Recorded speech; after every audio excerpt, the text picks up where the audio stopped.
Hello students, कैसे हैं आप सभी लोग। तो सीबीटी पेपर आपको देखकर कैसा लगा। ठीक है, पिछली क्लास में हम लोगों ने एम्प्लॉयबिलिटी स्किल्स पढ़ा। ठीक है, एम्प्लॉयबिलिटी स्किल के 20 क्वेश्चन सॉल्व किए जो कि आपके प्रीवियस सीबीटी पेपर में अभी जस्ट मार्च में जो हुआ था, फरवरी में, वो उसमें आया हुआ था। ठीक है, अभी जो उसमें मैंने बोला था आपसे कि आज हम लोग वर्कशॉप कैलकुलेशन और साइंस का पढ़ेंगे, क्योंकि 20 questions workshop calculation and science के भी आते हैं। तो जरा देखते हैं कि पिछली बार आपके कौन कौन से क्वेश्चन और कितने हार्ड और या कितने इजी क्वेश्चंस आए थे। ठीक है, हालांकि सारे क्वेश्चन बहुत इजी होते हैं स्टूडेंट्स, बस आपने पढ़ नहीं रखा है, इस वजह से हो सकता है आपको टफ लगे। बट ये स्टूडेंट्स, ये 10th स्टैंडर्ड के बाद आपसे कितना हार्ड क्वेश्चन पूछेंगे ये तो आप भी समझ रहे हैं। ठीक है, तो स्टूडेंट्स बने रहिए और देखिए आज का ये लेक्चर। ठीक है, जिसमें मैं आपको वर्कशॉप कैलकुलेशन एंड साइंस का जो है 20 क्वेश्चंस करवाऊंगा। लेकिन उससे पहले स्टूडेंट्स, अगर आप चैनल पर नए हैं तो प्लीज़ इसको सब्सक्राइब करिए और बेल आइकन प्रेस कर लीजिए, जिससे आपको सारे नोटिफिकेशन मिल जाएं जो भी मैं वीडियो अपलोड करता हूं, जो भी आपके काम की वीडियोस हैं। ठीक है, और साथ ही साथ अगर आपको ये वीडियो लेक्चर्स पसंद आते हैं स्टूडेंट्स तो लाइक करना बिल्कुल मत भूलिए, जिससे मुझे भी एनर्जी मिल जाए। ठीक है, और मैं आपके लिए बेहतरीन बेहतरीन वीडियो इसी तरह बना बना के आपको पढ़ाता रहूँ। ठीक है स्टूडेंट्स, तो चलिए आज शुरू करते हैं हम लोग अपना वर्कशॉप कैलकुलेशन और साइंस के लिए जो है 20 क्वेश्चंस, जो कि प्रीवियस सीबीटी पेपर में आपके आ चुके हैं। ठीक है, अगर आप ये जानना चाहते हैं कि ये पेपर मैं किसका सॉल्व करवा रहा हूं, तो ये पेपर फर्स्ट ईयर ट्रेड के सभी स्टूडेंट्स के लिए इंपॉर्टेंट है, क्योंकि ये सारे क्वेश्चंस एक ही जगह से लिए गए हैं। ठीक है, जहां से ये बनाते हैं लगभग सबके सिमिलर क्वेश्चंस हैं। फिलहाल ये इलेक्ट्रीशियन ट्रेड का ये पेपर है, लेकिन क्योंकि इम्प्लॉयबिलिटी और वर्कशॉप कैलकुलेशन सभी के पेपर में आता है, तो मोस्ट प्रोबेबली चांस ये है कि आप सभी स्टूडेंट्स के लिए वर्कशॉप कैलकुलेशन के जो भी क्वेश्चंस ये हैं सब के लिए इक्वली जो है फायदा करेंगे, क्योंकि वर्कशॉप कैलकुलेशन और इम्प्लॉयबिलिटी स्किल का सिलेबस अलग अलग नहीं है, सब ट्रेड्स का सेम है। ठीक है, केवल ट्रेड थ्योरी का सिलेबस आप सभी का अलग अलग है, बाकी आपका वर्कशॉप कैलकुलेशन और इम्प्लॉयबिलिटी स्किल का जो सिलेबस है वो सेम है।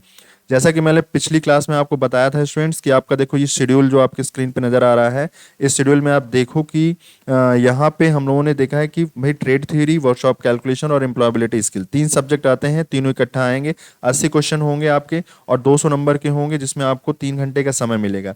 आपको मैंने पिछली वाले जस्ट अभी क्लास में बताया था कि एम्प्लॉयबिलिटी स्किल के 20 क्वेश्चन किस टाइप के आए थे। आज हम लोग डिस्कस करते हैं कि वर्कशॉप कैलकुलेशन एंड साइंस, ठीक है, जो कि ये बीच वाला रो देखिए आप, इसमें workshop calculation and science WCS के 20 क्वेश्चन सॉल्व करेंगे, जो कि 50 मार्क्स का ये भी आएगा। हाँ, एक बहुत इंपॉर्टेंट बात ये है आपके लिए कि आपको इन तीनों को सॉल्व करना होगा। ऐसा नहीं कि आप 40 क्वेश्चंस करो, आप बोलो 100 क्वेश्चन, 100 नंबर मिल गए मुझे, मेरा काम हो गया, ऐसा नहीं होगा।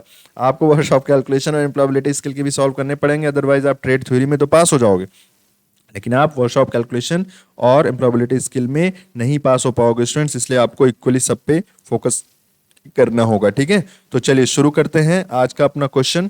ठीक है, जिसमें मैं आपको बताना चाहता हूं वर्कशॉप कैलकुलेशन एंड साइंस का जो है 20 क्वेश्चंस। ठीक है, आपके प्रीवियस ईयर जो सीबीटी पेपर में आए थे। देखिए ये एक पेपर है आपके लिए, इसमें मैंने आपको देखिए यहाँ पे समझा रखा है, और यहाँ यहाँ पे शुरू करते हैं हम लोग 41 क्वेश्चन नंबर से। इसके पहले 40 क्वेश्चन जस्ट इसके ऊपर है, वो इलेक्ट्रीशियन ट्रेड थ्योरी के है, तो वो सबके लिए कॉमन नहीं है, इसलिए अभी फिलहाल जो कॉमन है वो बता रहा हूँ, फिर ट्रेड थ्योरी का अलग से सॉल्व करवाता हूँ। ठीक है, चलिए तो शुरू करते हैं 41 क्वेश्चन नंबर से। लिखा है what is the unit of speed. बहुत ही सिंपल है ना, what is the unit of speed. तो स्पीड की यूनिट क्या होती है, मीटर पर सेकेंड। ठीक है, ठीक है, तो आंसर नंबर ए बिल्कुल सही हो गया। ये मैं सोचना कि यहाँ मैं आंसर देख के जो है सब कुछ कर रहा हूँ। ठीक है, मैं आपको एक्सप्लेन कर रहा हूँ स्टूडेंट्स, तो बिल्कुल भी आप आंसर पे सीधे मत देख लिया करो, पहले समझा करो कि यही क्यों है। ठीक है, चलो इसके अलावा भी बता देता हूँ, जिससे आपको पता चल जाए कि नहीं मुझे भी आता है थोड़ा बहुत। चलो देखते हैं। तो मीटर पर सेकंड स्क्वायर किसकी यूनिट होती है, एक्सेलरेशन की, मींस त्वरण की होती है। मीटर पर मिनट अगर कहोगे तो एक तरीके से बोल सकते हो, ठीक है, ये भी स्पीड की यूनिट बोल सकते हो, बिल्कुल बोल सकते हो। मीटर पर मिनट भी हो सकती है, मीटर पर घंटा भी हो सकता है स्पीड का यूनिट, लेकिन metre per second is the MKS unit of speed. ठीक है, तो हालांकि इनको ये दोनों देना नहीं चाहिए था, क्योंकि ये दोनों भी सही हैं, लेकिन ठीक है, ये answer is the correct one, because metre per second is the MKS unit of speed. ठीक है, चलो क्वेश्चन नंबर 42 देखते हैं।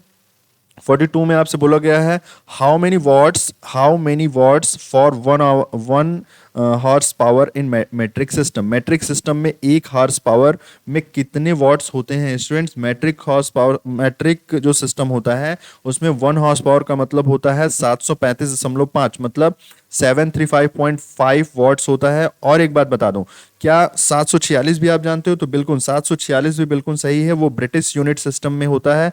तो आपसे जब भी पूछेगा तो ये जरूर लिखेगा कि किस सिस्टम में वो आपसे जानना चाहता है। अगर आपसे बोलता है कि मैट्रिक सिस्टम में बताओ तो आपको 335.5 वॉट लगाना है 1 हॉर्स पावर बराबर।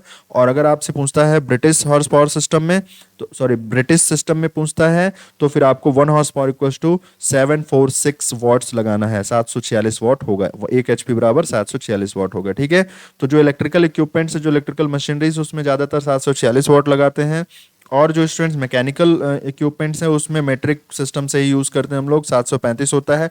इसमें क्या लॉजिक है, क्या अंतर है, इसको पूरा देखने के लिए आपको वर्कशॉप कैलकुलेशन की सेकंड क्लास देखनी होगी स्टूडेंट्स, जिसमें मैंने आपको बताया है फर्स्ट ईयर की क्लास में आपको बताया है उसमें कि किस तरीके से इसमें डिफरेंस है और किसको कहाँ यूज़ करना है। ठीक है स्टूडेंट्स, तो अगर नहीं देखा है तो आप वर्कशॉप कैलकुलेशन की प्लेलिस्ट पूरी की पूरी इस चैनल पर पड़ी है, आप जाइए और उसको देखिए, वहाँ पर आपको जरूर पता चलेगा यहाँ पे कि क्या डिफरेंस है। फिलहाल के लिए यहाँ आंसर आपका बी है। ठीक है, जो मेट्रिक सिस्टम होता है उसमें 735.5 आपका क्या है, करेक्ट आंसर है। चलो आओ आगे देखते हैं हम लोग। इसमें लिखा है what is the work done if a force of 250 newton acts upon a body and the body has been move through the distance of 15 metre. तो चलो इसके लिए थोड़ा सा समझा ही देता हूँ आपको, ठीक है, जिससे आपको भी थोड़ा लग जाए कि हाँ भाई कुछ तो पढ़ा लेते हैं, लगता तो है कि कुछ पढ़ा लेते हैं। चलो देखते हैं। ठीक है, इनका कहना है स्टूडेंट्स, देखो इनका ये कहना था कि what is the work done if force of इतने न्यूटन। ठीक है, तो इनका कहना है कि एक बॉडी है, ठीक है, उस पे फोर्स लगाया गया और बॉडी डिस्प्लेस्ड हुई 15 मीटर के लिए। ठीक है, और फोर्स की वैल्यू है 250 न्यूटन, फोर्स लगाया गया और बॉडी 15 मीटर के लिए डिस्प्लेस्ड हो गई। तो अगर बॉडी 15 मीटर के लिए स्टूडेंट डिस्प्लेस्ड हुई है तो इससे पूछा गया है कि what is the work done. ठीक है, कार्य की जो है आपसे वैल्यू पूछा गया है, तो कार्य बराबर हो जाएगा बल इंटू विस्थापन। तो बल की वैल्यू कितनी है स्टूडेंट्स, 250, और विस्थापन कितना है 15 मीटर, 15 मीटर दूरी तक। तो जरा इसको सॉल्व करो तो आपका आंसर कितना आता है, 737। ठीक है, इतना आएगा आपका। ठीक है, तो इतने जूल। ठीक, तो जरा आंसर मैच कराओ, कौन सा आंसर बिल्कुल सही है।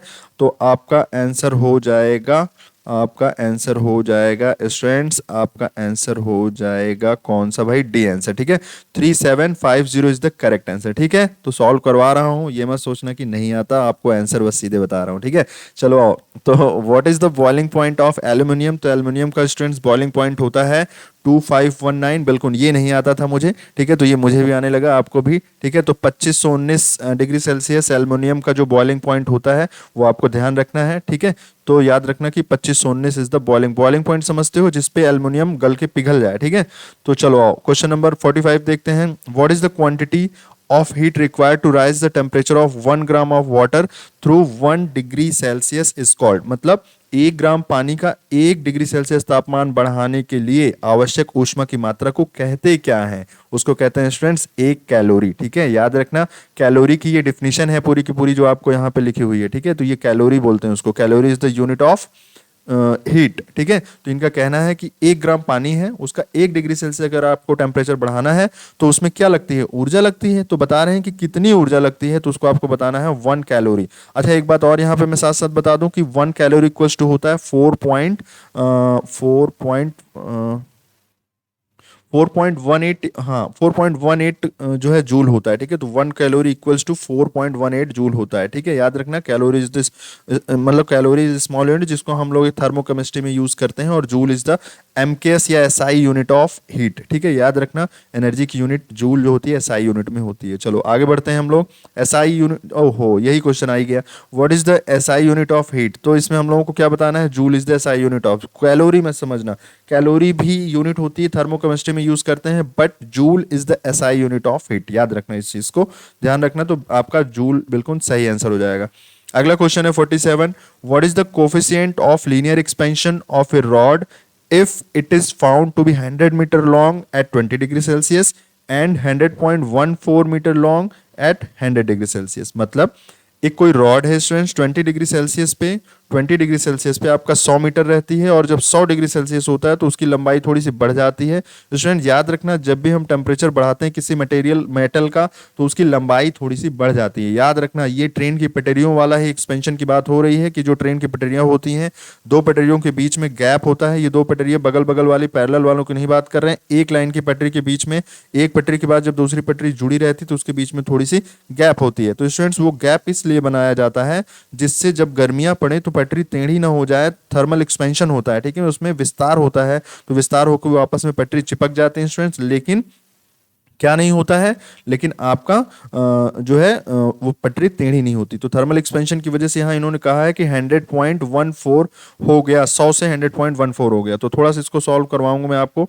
देखो इसको सॉल्व करते हैं स्टूडेंट्स, और सॉल्व करने के लिए आप देखो यहाँ पे इन्होंने कहा है कि भाई जो है 20 डिग्री सेल्सियस पे 100 मीटर था, ठीक है, 100 मीटर लंबाई थी 20 डिग्री सेल्सियस पे, और 80 डिग्री सेल्सियस पे आपका हो गया 100.14 मीटर हो गया, ठीक है ना, 100.14 मीटर हो गया। तो इनका कहना है कि अब बताओ कि रेखीय विस्तार गुणांक क्या होगा। तो या ध्यान में रखना कि पर डिग्री सेल्सियस जो होता है वही रेखीय विस्तार गुणांक होता है, मतलब लंबाई में जो परिवर्तन है पर डिग्री सेल्सियस, मतलब टेम्परेचर में जो परिवर्तन है उसी को हम लोग क्या कहते हैं, पर डिग्री सेल्सियस में रेखीय प्रसार गुणांक। तो जरा बताओ रेखीय प्रसार गुणांक कितना हुआ। तो यहां मैं आपको सॉल्व कराता हूं। 80, 20 से 80 हो गया, मतलब 60 का अंतर आया, ठीक है, 60 डिग्री सेल्सियस का अंतर आया। और यहाँ पे देखो कितने कितने मीटर का, 0.14 मीटर का अंतर आया, ठीक है स्टूडेंट्स। तो देखो ये 60 लिखा हुआ है, ये 60 डिग्री है, मैंने लगाया 60 है, ठीक है। तो जब आप इसको सॉल्व करोगे स्टूडेंट्स तो आपका आंसर आने वाला है, जो आपका आंसर आएगा स्टूडेंट्स वो होगा आपका, चलो अब तो आंसर कॉपी करना बनता है ना, बी आंसर बिल्कुल सही हो जाएगा। 1.75 इंटू 10⁻⁵ पर डिग्री सेल्सियस आपका आंसर आ जाएगा। जब उसको सॉल्व करोगे ना तो यही आंसर आपको मिलेगा, ठीक है। 48 क्वेश्चन नंबर देखते हैं। What is the area of a square whose the side is 18 centimetre. तो ए स्क्वायर क्या हो जाता है, अगर साइड 18 है तो साइड का स्क्वायर कर देते हैं तो क्या आ जाता है, आपका एरिया आ जाता है। तो यहाँ पे 324 आ जाएगा, क्योंकि 18 का स्क्वायर आप करोगे तो 324 हो जाएगा, ठीक है। इसके लिए मैं क्या सॉल्व कराऊं आपको उस पर, ठीक है, कर ले जाओगे इसको। चलो अगला क्वेश्चन देखते हैं। अगला क्वेश्चन है एलसीएम। एलसीएम भी क्या कर लोगे, एलसीएम ऑफ 12, 18, 6, 36 का एलसीएम क्या होगा, तो इसका 36 हो जाएगा। क्यों, क्योंकि देखो इसमें देखा जाए तो इसमें जो लीस्ट कॉमन फैक्टर है वो 36 दिख रहा है। मुझे लगता है आप इसको कर ले जाओगे, इसमें टाइम नहीं वेस्ट करते हैं स्टूडेंट्स। एलसीएम निकालना आपको बचपन से आता है, ठीक है। इसको मैं छोड़ रहा हूँ आपके लिए, होमवर्क है आपका, ठीक है। बताना मुझे कमेंट सेक्शन में, पूरा का पूरा खाली पड़ा है, आप उसमें जो चाहो तो सो मैसेज करके बताओ मुझे कि हाँ सर कैसा लगा वीडियो, ठीक है। और ये चीज़ें बता दो, और जो क्वेश्चंस पूछ रहा हूँ यही बता दो, ठीक है, जिससे मुझे भी पता चल जाए कि आपने यहाँ तक देखा है, ठीक है। बहुत सारे बच्चे देखते हैं बस स्किप कर दिए, ठीक है। क्यों कर रहे हो भाई स्किप, मुझे नहीं पता चल रहा है, ठीक है। अगर आप पढ़ने वाले स्टूडेंट्स हो तो बिल्कुल ये इतनी ईजी क्वेश्चन है, क्यों नहीं करते हो, ठीक है। इतनी आसानी से कॉम्पिटिशन क्लियर कर सकते हो तो क्यों नहीं इसको कर रहे हो। आप तो बहुत अच्छी डिग्री ले रहे हो ना, आप आईटीआई कर रहे हो, इससे अच्छा और हो ही नहीं सकता। कितना कम कंपटीशन है अभी आप नहीं समझ पा रहे हो इस चीज को, ठीक है। चलो कह रहे हैं साइन किसके बराबर है, तो साइन के लिए चलो एक ले ही लेते हैं आपको, ट्रायंगल का एक सिस्टम, ठीक है। तो देखो साइन के लिए इनके लिए मैं बता रहा हूँ कि देखो ये जैसे ये है लंब जिसको बोलते हैं, ये आधार है, ये विकर्ण है, ठीक है। ये विकर्ण है, इसको आधार बोलते हैं स्टूडेंट्स, आधार है ये। और ये क्या है स्टूडेंट्स, लंब है, ठीक है। इंग्लिश में बोलें तो ये परपेंडिकुलर है, ठीक है, परपेंडिकुलर। ये होता है हाइपोटेनियस, ठीक है, पूरा फुल फॉर्म लिख लेना, ये होता है बेस, ठीक। तो अगर आप साइन की बात करो तो होता है लंब बटे आधार, ठीक है, सॉरी लंब बटे कर्ण, कर्ण वो तो tan मैंने बोल दिया, लंब बटे कर्ण होता है। तो लंब का मतलब हुआ परपेंडिकुलर अपॉन कर्ण का मतलब हुआ हाइपोटेनियस। तो जरा आंसर देखते हैं कौन सा आंसर बिल्कुल सही होगा, वही हम लोग यहाँ पे देखने चल रहे हैं। तो आपका आंसर बिल्कुल सही हो जाएगा कौन सा, हाँ हाइपोटेनियस नीचे। तो आंसर ए और सी में आंसर होना चाहिए एडजेसेंट साइड, आसन्न नहीं, आसन्न नहीं होगा, ठीक है, जो अपोजिट साइड होती है उससे होता है। तो ये ए आंसर बिल्कुल, हालांकि अपोजिट साइड को एक तरीके से लंब है बोला जा रहा है, ठीक है, ध्यान रखना इस बात को। लंब बटे कर्ण होता है, विपरीत जो भुजा होती है उसको लंब बोलते हैं, ठीक है। तो इस तरीके से आपका ए आंसर बिल्कुल सही हो गया। इनका कहना है what is the square root of इतना, मतलब 519 का, 529 का आपको क्या बताना है, स्क्वायर रूट बताना है, ठीक है। ध्यान है आपको 529 का क्या होता है, तो 529 के लिए होता है 23 का, ठीक है। 23 का मतलब कहने का मतलब आप जब अंडर रूट ऑफ 529 करोगे तो आपका आंसर आएगा 23, ठीक है, क्योंकि 23 का स्क्वायर होता है 529, ठीक। अगला अगला देखते हैं। कह रहे हैं which one is a non metal, इनमें से अधातु कौन है। तो अधातु कौन है भैया, पारा तो मेटल है जानते ही हो, पीतल जानते ही हो ये भी होता है, आयरन होता ही है। तो ग्रेफाइट क्या है, ग्रेफाइट आपका अधातु है, ठीक है। याद रखना graphite is the non metal substance, ठीक है। क्वेश्चन नंबर 53, इसमें बोला गया है which metal is widely used for making casting of machinery part, machinery भागों की ढलाई बनाने के लिए किस धातु का उपयोग करते हैं? तो आपको मैं बता दूं कि ग्रे कास्ट आयरन का यूज करते हैं। क्यों? इसका रीजन जानने के लिए आप वर्कशॉप कैलकुलेशन की क्लासेस देखो, उसमें मैंने बताया है कि इसमें ढलवा लोहा यूज करते हैं, वो भी धूसर टाइप का, ठीक है, ग्रे ढलवा लोहा यूज करते हैं। तो ये आंसर बिल्कुल आपका सही हो गया।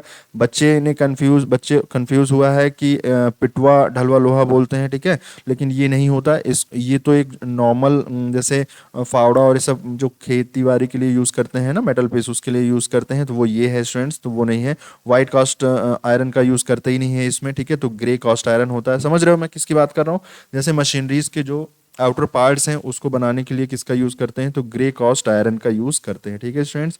चलो आओ आगे देखते हैं। आगे आपके लिए अगला क्वेश्चन है, which alloy steel is use to make the permanent magnet? तो याद रखना, परमानेंट मैग्नेट बनाने के लिए कोबाल्ट जरूरी है। तो इसमें देखो कोबाल्ट ऑप्शन लास्ट में दिखा है, कोबाल्ट स्टील का यूज करते हुए हम लोग क्या बनाते हैं? परमानेंट मैग्नेट बनाते हैं। समझ रहे हो? जो मैग्नेट आप बड़े बड़े देखते हो, ठीक है, स्पीकर्स में या और अदर इक्विपमेंट्स में, वो एक तरीके से कोबाल्ट स्टील ही होते हैं, हाई पावरफुल मैग्नेट, ठीक है। अगला देखते हैं हम लोग, क्वेश्चन नंबर 55। बोला गया है, which steel is use for making files and cold chisel?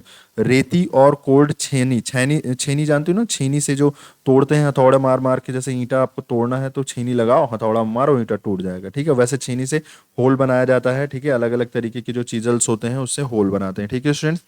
चलो, तो रेती और छेनी बनाने के लिए जो उसका औजार का जो स्टील होता है वो किस तरीके का, कौन सा स्टील होता है स्टूडेंट? तो ध्यान रखना, हाई कार्बन स्टील होता है, ठीक है, हार्ड होता है ये, और हार्ड होने की वजह से ही ये काट पाता है किसी दूसरे मतलब किसी दूसरे, जैसे वुडन पीस को काटना है आपको, तो उसके लिए तो सी आंसर बिल्कुल आपका सही हो जाएगा, ठीक है स्टूडेंट्स। कह रहे हैं कि what is the specific gravity of solid? कहने स्पेसिफिक ग्रेविटी का मतलब क्या होता है? विशिष्ट गुरुत्व। विशिष्ट गुरुत्व का मतलब एक तरीके से क्या है? सापेक्ष घनत्व। ध्यान रखना, विशिष्ट गुरुत्व को ही हम लोग क्या कहते हैं स्टूडेंट? सापेक्ष घनत्व कहते हैं, ये याद रखना। चलो मैं फिर से इसको अलग से बताता हूं आपको।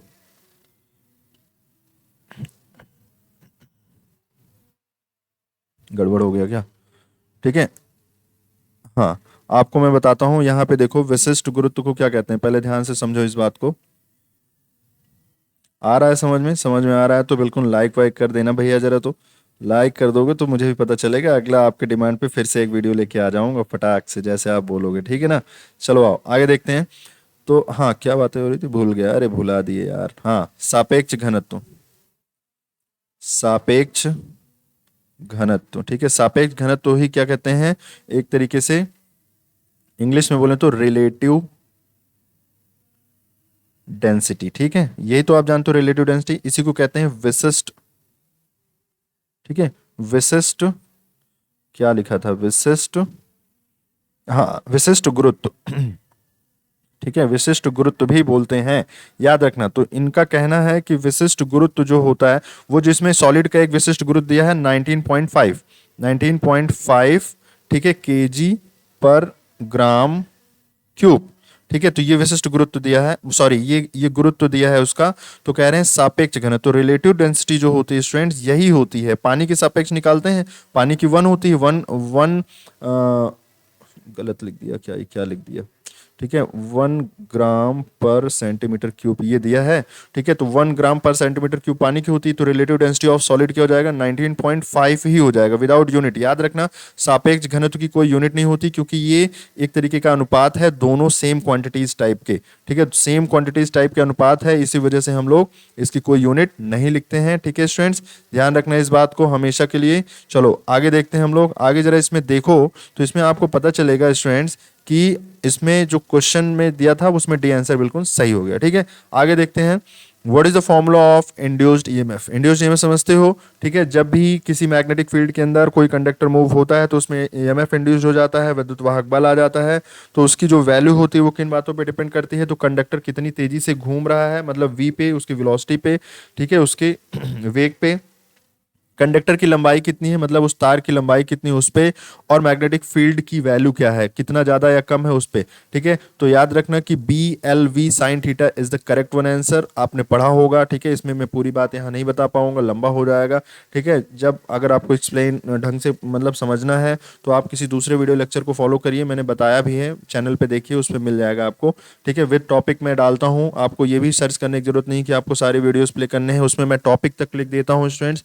तो देखिए उसमें जहाँ पे भी इंड्यूस्ड ईएमएफ से रिलेटेड टॉपिक है वहाँ पे आप जाइए, सर्च करिए और डायरेक्ट उस वीडियो लेक्चर को देख लीजिए, वहाँ आपको डिटेल्ड वे में मैं बताया हूँ। ठीक है, आगे देखते हैं।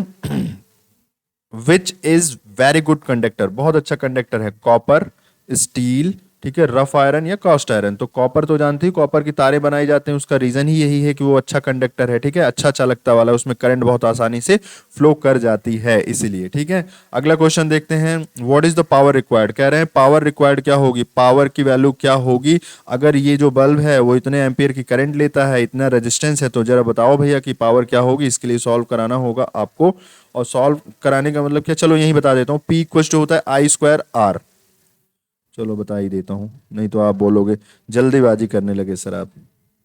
ठीक है, चलो तो P यहाँ पे लिख देता हूँ मैं, यहाँ पे P इज इक्वल टू होता है आई स्क्वायर आर। आई की वैल्यू आपको दे रखी है, आर की वैल्यू आपको दे रखी है। ठीक है, दोनों दिया है, तो जब दोनों यहाँ पुट करोगे तो पी की वैल्यू जब सॉल्व करोगे स्टूडेंट्स, तो जो आपका आंसर है इसमें वो आ जाएगा। और आंसर क्या है वो मैं आपको डायरेक्ट बता दूंगा, क्योंकि वो तो दिख ही रहा है मुझे भी। ठीक है, तो 100.2 एक बार कैलकुलेट कर लेना, शायद सही है कि गलत है ये पता चल जाए आपको। 100.2 वॉट आएगा। ठीक है, देखो आर की वैल्यू दिया है, आई की वैल्यू दिया है, तो आई स्क्वायर करो, मल्टीप्लाई करो 484 से, मल्टीप्लाई करोगे तो आपको पावर की वैल्यू आ जाएगी। पी की फॉर्मूला मैंने आपको बताई दिया, पावर इक्वल होता है आई स्क्वायर आर। ठीक है, अगला और लास्ट क्वेश्चन आज का देखते हैं स्टूडेंट्स, जो कि आपके सीबीटी पेपर का क्वेश्चन है। ठीक है, ये वो गलत कर दिया है स्टूडेंट्स ने, देखो कोई बात नहीं। चलो, what is the ratio between the distance moved by the effort to the distance moved by the load.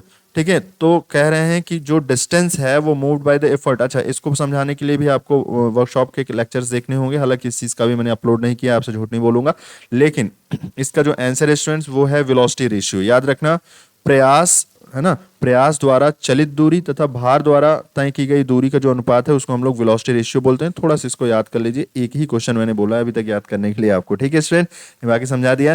ठीक है, इसको आप याद कर लीजिए। और हाँ, ध्यान रखिए, देखिए बाकी जो कल मैंने करवाया था प्रीवियस क्लास में, इसके पहले वाले में, वो यही था, प्रोनाउंसिएशन रिफर्स टू। ठीक है, ये सारे क्वेश्चन थे जो आपको मैंने करवाए थे। फिलहाल आज के लिए ये जो क्वेश्चन हैं आपके 20 question workshop calculation and science के स्टूडेंट्स, वो मैंने आपको करवा दिए। ठीक है, अगली जो क्लास होगी उसमें मैं इलेक्ट्रीशियन ट्रेड थ्योरी का क्वेश्चन करवाऊंगा, और फिर उसके बाद मैं एक और क्लास ले लूंगा जिसमें आपको वर्कशॉप कैलकुलेशन और एम्प्लॉयबिलिटी स्किल का फिटर ट्रेड में जो आया था वो मैं बता दूंगा। लेकिन मैंने कहा ना, आपको बिल्कुल भी परेशान होने की जरूरत नहीं है, ये सारे ट्रेड्स के लिए है, चाहे आप टर्नर हो चाहे जो भी हो। लेकिन अगर आपके सिलेबस में वर्कशॉप कैलकुलेशन और एम्प्लॉयबिलिटी स्किल सब्जेक्ट है तो आपको ये क्वेश्चन उतना ही इंपॉर्टेंट है जितना इलेक्ट्रीशियन और फिटर ट्रेड वालों के लिए। ठीक है, ये मेरे ऊपर भरोसा करके ये आप करिए। ठीक है, ये मत सोचना कि नहीं ये गलत बोल रहे हैं, ऐसा कुछ भी नहीं है, क्योंकि आपका सबका सिलेबस सेम है एम्प्लॉयबिलिटी स्किल और वर्कशॉप कैलकुलेशन का, चाहे आप जिस भी ट्रेड के हों। अगर आपका सब्जेक्ट ये है तो आपको बिल्कुल यही पढ़ना पड़ेगा। ठीक है, इस तरीके के क्वेश्चंस आपके एग्जाम में आने के पूरे पूरे चांसेस हैं। यूट्यूब चैनल स्किल वेब पे आपके सारे क्वेश्चंस को सॉल्व करवाया गया है एम्प्लॉयबिलिटी स्किल के। मैं कई बार एडवर्टाइजमेंट कर चुका हूँ, लग रहा है आपको बुरा लग रहा होगा, चलिए मैं नहीं करता हूँ। ठीक है, फिलहाल के लिए अगर आप इस चैनल पे नए हैं स्टूडेंट्स तो इस चैनल को लाइक कर दीजिए, सब्सक्राइब कर लीजिए और थोड़ा सा बेल आइकन दबा लीजिए, घंटी दबा लीजिए, जिससे आपको नोटिफिकेशन समय पे मिल जाए। ठीक है, तो आपको पता तो चल जाए कि हाँ भैया मेरे लिए एक पेपर अपलोड हुआ है सर के द्वारा। ठीक है, जो एक्सप्लेन करके सारी चीज़ें बताते हैं हम लोगों को। ठीक है, तो यही चीज़ें हैं, बाकी आप देख ही रहे हो, अगर आपको अच्छा लगता है तो बिल्कुल आप लाइक करके ही जाओगे, मुझे पता है। ठीक है, बाकी नहीं भी करोगे कोई प्रॉब्लम नहीं, मैं करता रहूंगा, एक दिन आपकी मजबूरी हो जाएगी, आपको लाइक करवा के छोड़ूंगा। ठीक है, चलिए तो देखते हैं अपनी नेक्स्ट क्लास में मिलते हैं आपसे, तब तक के लिए गुड बाय, ख्याल रखिए अपना। ठीक है, ध्यान रखिए, मस्त रहिए और पढ़ते रहिए। ठीक है।